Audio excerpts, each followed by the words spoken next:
Selena's POV. Oy, Lee, ang takaw mo ah. Kanina ka pa lamon ng laman dyan.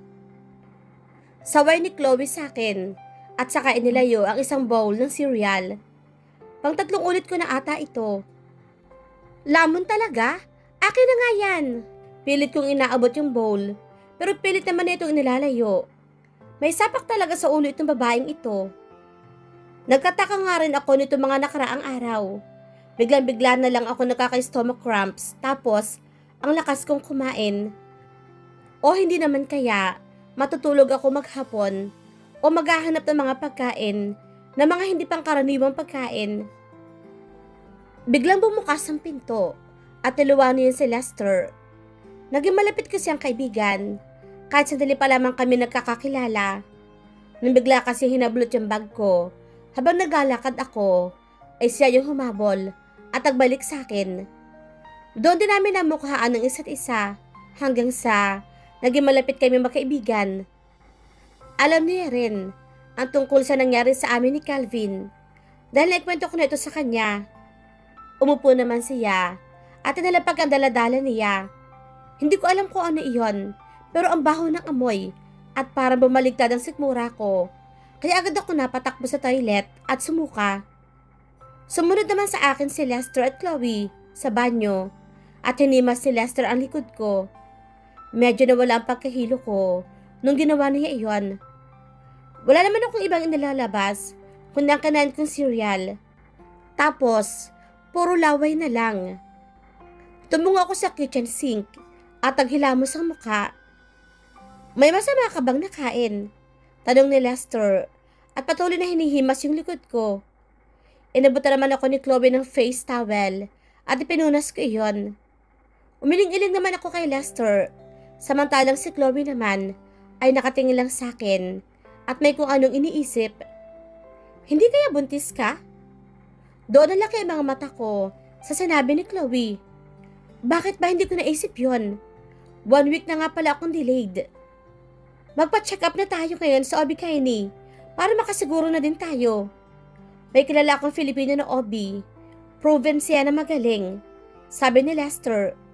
Tumango naman ako bilang pagsang-ayon. Matapos ang ilang test na ginawa, ay pinaalam na sa amin ang resulta. Congratulations, Miss Avedra. You are 1 week pregnant, sabi ng doktor. Hindi ako makapaniwalang napahawak ako sa aking tiyan. Nagbunga ang pagmamahal ko kay Calvin. Tahimik lang si Lester na nakatingin. Tahimik lang si Lester na nakatingin sa akin, habang si Chloe naman ay walang ginawa kundi ang kilitiin ako at himasin ang tiyan ko. And another good news, healthy at makapit ang bata. Kailangan mo lang mag-take ng vitamins para mas lalo siya maging healthy. Hindi ko na napigilan tumulo ang luha ko sa labis na kasiyahan. Marahil nabigyan ako ng anghel sa buhay ko. Ibinigay ko namang vitamin sa nobyo mo. Nakangiting sabi ng doktor. Hindi ko siya nobyo. Kaibigan ko lang po siya. Salamat po ulit, Doc. At nilisan na namin ng ospital. Ang saya ko dahil nabigyan ako ng isang anghel na mamahalin ko. Blessing in disguise ba? After 3 years, baby, don't touch that. You might get hurt yourself. Sigaw ko sa baby ko. He's Vince Andrew Saavedra. My baby. He is 3 years old. He can speak straight already. He has a lovely smile and a handsome face. That's why they love Vince. Hindi mo din maikakaila na magkamukha talaga sila ni Calvin. Ni isang jeans nga, walang nakuha sa akin. Mommy, my classmate said that Philippines is so beautiful. Sabi ni Vince with matching, papikit-pikit pa ng mata. I pinch his cheeks and kiss it. I love my baby so much. Hindi ko alam kung anong gagawin ko. Sakali may magtangkang umagaw sa kanya. I swear, ipaglalaban ko siya ng patayan. Ouch, Mami! Daing niya. Matapos kong kurutin ang mamula-mula niyang pisngi. Hindi masimas naman niya ito habang nakapout. Mami! He made his voice really sweet. Ginagawa niya itong pa-cute na mga ganito pag may hihilingin siya. What is it, baby? I asked him and hugged him tight. I want to go to the Philippines, Mom, to Grandma and Granddad's house. I also want to go to Boracay. Agad naman ako natigilan sa kanyang sinabi. It can't be. Hindi na pwede mag-cruise pa ang landas namin ni Kelvin. At mas lalong, hindi na dapat ang makita ang baby ko. Mommy, are you listening? Marahang inuga ni Vince ang kamay ko, kaya agad akong bumalik sa wisyo. What is it again, baby? He crossed his arms and pouted his lips. I pinched his cheeks again. That's the main reason why I can't get enough to his cuteness. Mommy, please, can we go to the Philippines? I'll try, and I'll think about it. If you'll be a good boy. Binuhat ko siya at tumara ng taxi pa uwi. Tumunog ang Skype ko at agad ako nag-online. Dahil natawag daw sila mom and dad para makapag-video call sa amin ni Vince. Lee, I miss you. Bungad ni Mami. Napatawa naman ako. Si Mami talaga. Baby pa din ang tawag sa akin. May baby na nga ako. I miss you too, Mom. Vince, say hello to Grandma. Binuhat ko naman si Vince at iniupo sa lap ko. Hello, Lola. How's Philippines? Tanong ni Vince kay Mami. Still great, baby. How I wish you can come here. Ngumiti naman si Mami sa akin. Of course, Lola, I'm going. Ngumiti naman si Vince sa sobrang tamis. Yung mga ganyang ngiti na hindi ko kailanman matatanggihan. Lee, don't you think it's right time para bumalik dito? Seryosong tanong sa akin ni Mami. Inilapag ko naman si Vince at pinaglaro muna. I took a deep breath. I don't know, Mom. I'm scared. Wala kang dapat ikatakot, anak. Bukod sa siya ay nakapaghiwalay sa'yo. Ang sabi ni Mami sa akin. Nasa arrival area na kami ni Vince. Hila-hila ko ang maleta habang si Vince naman ay buhat-buhat ko. Ewan ko ba, kahit nabibigatan ako ay para mas okay sa akin. Kasi mas gusto ko siyang buhatin at i-enjoy ang bawat moment namin ng anak ko. Pagod ka na? Tanong ko sa kanya. He can speak Filipino a lot, but more on English and Japanese. Ngumiti naman siya at tumango. Napataas naman ang kilay ko sa sinabi niya at tumawa ng marahan. Kanina pa kaya kita buhat? Napagod ka ba sa buhat ni Mami? He shook his head and kissed my cheeks. I'll carry you, Mami, sabi nito at bigla nagpamilit bumaba. Kaya hinayaan ko siyang bumaba. Natawa naman ako sa kanyang ginawa at pilit niya akong binubuhat. Pero nung hindi niya magawa, ay biglang kumunot ang noo niya at frustrated na tumingin sa akin. Simpleng pagkunot lamang nito ng noo. Namana pa kay Calvin. Tampo na ako. What? Natatawa kong tanong. Napag-facepalm naman siya. You're too heavy, Mommy. I can carry you. I think you have to lose weight. But why are you still sexy? When you're too heavy. Doon na talaga ako napahagalpak ng tawa. Matapos kumanak, ay kusa nagbalik ang firm body shape ko. Mommy, where's Daddy? Natigilan naman ako sa kanyang biglang tanong. Biglang nanikip yung dibdib ko. Dahil ito ang unang pagkakataon, nagtanong siya kung nasaan ang kanyang daddy. My classmate said, they have a father. Where's my daddy? Muling pangungulit ito sa akin. Nawala ako sa sistema ko at hindi ko siya masagot. Sa ngayon, busy kasi sa work niya Sabi ko naman sa kanya at tumango siya. Akala ko yun na ang huli niyang tanong. Can I meet him? Nabilaukan ako sa kanyang sinabi at napaubo. I can't. There's a right time for that, baby. At may sumalubong sabing matangkad na lalaki, naka v-neck at nakapants at white rubber shoes naman ang kanyang sapin sa paa.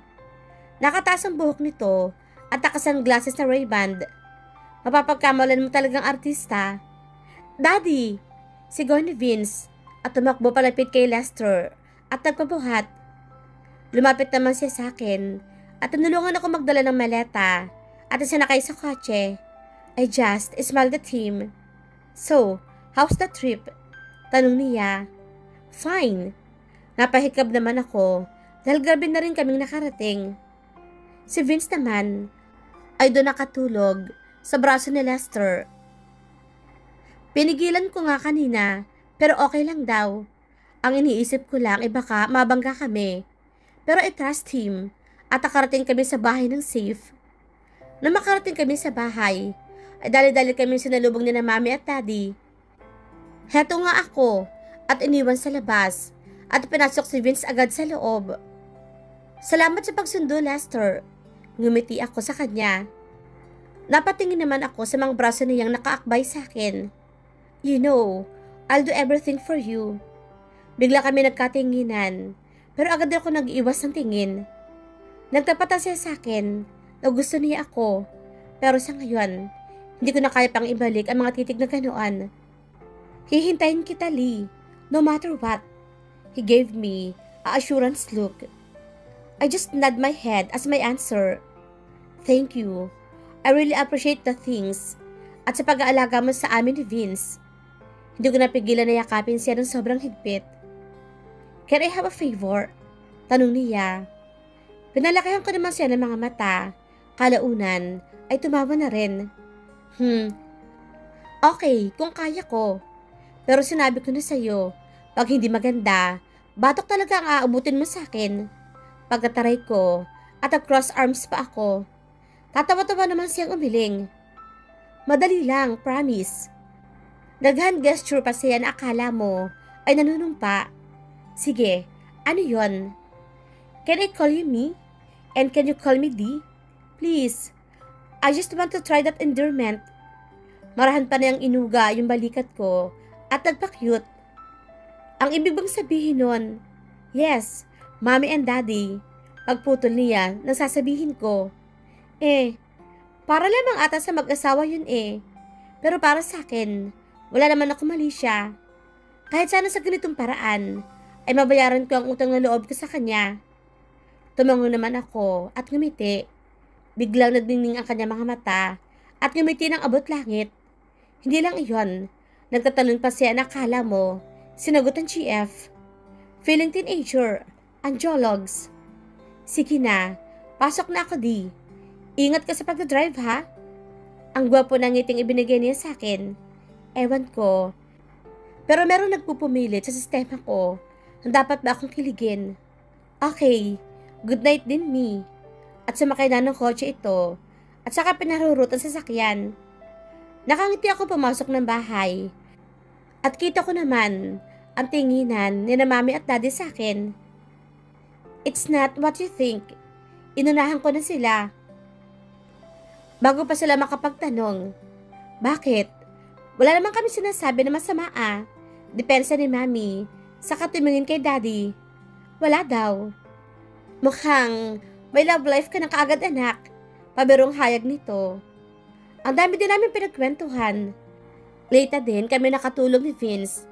Dahil kinukulit siya ng lolo at kanyang lola. Natutuwa sila kay Vince. Dahil napakabibong bata daw. Calvin's POV. What? Bulalas ko sa sinabi ni Inspector. He saw Lee hugging another man. What the fuck? You sure about that? Kunot noo kung tanong sa kanya. Pinalis ko siya sa office ko bago ko pa siya mapagbuntunan ng galit. Gagawa pa lamang ako ng move ngayon sa amin ni Lee ay may asungot na kaagad. Ano ba talagang trip ng tadhana ito? Gustuhin ko bang puntahan si Lee sa kanilang bahay ay nahihiya naman ako kahit paano. Flashback. Calvin, can I talk to you? Nakarinig ako ng isang baritonong boses. It's Lee's dad. What a life. Lalo ko lamang pinagulo ang sitwasyon. It's your fault, Luna. Sure, yun lang ang sinabi ko. Hindi ko rin may tatanggi na nawala kang aking confidence sa sarili dahil sa hiyang nararamdaman ko ngayon. I also felt betrayed. Lumabas kami sa hotel at tumiretso sa parking lot ng biglang, Bugs. Napaupo ako sa sahig pero pinilit kong tumayo at nalug yung ulo ko. May kata din yata yung labi ko dahil sa pagkakasuntok ng kanyang daddy. I deserve this. I'm sorry. Lumuhod ako sa harap ng daddy ni Lee at pilit na nagmamakaawa. I'm sorry. Hindi ko po alam kung ano nagawa ko. But please, give me another chance. Gusto ko pong itama ang lahat ng pagkakamali ko. Hindi ko na napigilan pang pumatak ang aking mga luha. Dala na rin ang pagsisisi sa mga katangahang ginawa ko. Kay Lee ka humingi ng tawad, aniya, at tinalikuran na ako saka sumakay ng kanyang kotse. And the flashback. Pero tataray ko pa rin na makapagkita sa kanya. Gustong-gusto kong maayos ang problema namin. I need her. I want her back. Kumusta na kaya siya? Tanong ko sa aking sarili. Pumunta ako sa mall para bumili ng pwede kong i-peace offering kay Lee. Alam ko, hindi niya ako mapapatawad sa simpleng ganito lang. Pero sana. Naglakad-lakad ako sa mall. Bumili na rin ako ng mga damit sa isang exclusive na boutique. Napahinto naman ako at pumasok sa loob ng isang jewelry shop. Nakita ko yung singsing. Nakatulad ang style sa wedding ring namin ni Lee. Natuwa ako. Kaya binili ko na rin. Ewan, ngayon ko lamang natitigan na maganda pala ang singsing na ito. Hindi ko naman kasi ito sinusuot noon. Palabas na sana ako ng mall nang may makita akong isang pamilyar na figura ng babae. Is that Lee? Dali-dali akong tumakbo at hinanap siya, pero hindi ko na siya nakita. Saan na siya nagpunta? Ganun na ba ako kasira ulo sa kakaisip ko sa kanya? Ayun siya. Tinakbo ko na naman yung babae, pero pagkahablot ko ay nagkamali na naman ako. Ano ba? Tanong ng babae na bigla ko hinigit ang kanyang braso. I'm sorry, may nahanap kasi ako. Napataray na lang ito at umalis na. Si Lina's POV. Nakabihis kami ngayon dahil pupunta kami ni Vince sa mall. Gusto daw niya kasing makita ang pagkakaiba ng mall sa ibang bansa at dito. Baby, tawag ko sa kanya at talagyan siya ng towel sa likod at saka pinulbuhan. I'm so excited, Mami. Masayang tura nito at nauna na sa kotse. Nang makarating na kami sa mall, ay nag-ikot-ikot agad kami. Nag-ride siya sa arcade at agala-gala din kami. Mami, I want this toy. Ipinakita niya sa akin ang isang truck at train. Baby, I told you. Bibilihin lamang natin ang importante. Sumimangot naman ito. Kalaunay ngumiti na rin. Marahil ay naintindihan ang aking mga sinabi. Paglingon ko, ay otomatik ko nalaki ang mga mata ko. Si Calvin. Dali-dali kong hinablot si Vince at ginayak palabas ng mall. Tumatakbo siya na parang may hinahanap. Hindi kaya, nakita niya kami. I'm dead. Hindi pa ko handang harapin siya. Sumakay na kaagad kami ng kotse at bumalik pabalik sa bahay. Hindi niya dapat makita si Vince.